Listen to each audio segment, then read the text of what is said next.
Na akong naghihintay ng isang taong sapat ang lakas upang makaganti laban sa Ragnir Nusya. Huff, huff, wala pa akong nakitang hayop na kasinatagan mo. Patuloy na paghingal ni Loki. Tama na ang daldal, itigil na natin ang usapan. Pasigaw na sabi ni Loki. Kaya nga, ngayon dito at ngayon din, tatanggalin kita ng ako mula sa mundo. Buburahin kita hanggang sa wala kang matira kahit sa kasaysayan. Banta ni Imo Loki, Straw Hat Luffy. Ikaw at ang mga katulad mo, hindi kayo itinadhana na magsilbi at sumunod sa ako. Kumukulog ang paligid, hawak ng mahigpit ang espada. Galingan mo, Imo. Ito ang Ragnajinheim.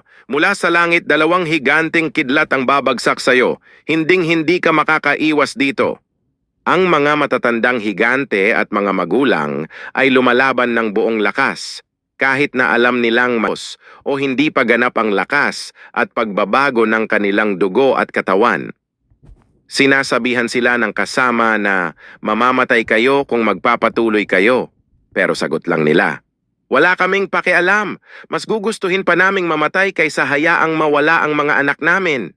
Hindi namin ibibigay ang mga bata. Ng gulo, biglang lumitaw si Sanji.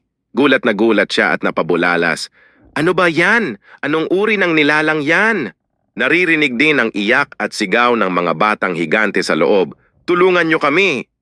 Habang si Killingham naman ay nakangisi lang at sinabi kay Zaza, 7 lang naman sila, sapat na yan para sa kailangan natin. Tara na, umalis na tayo.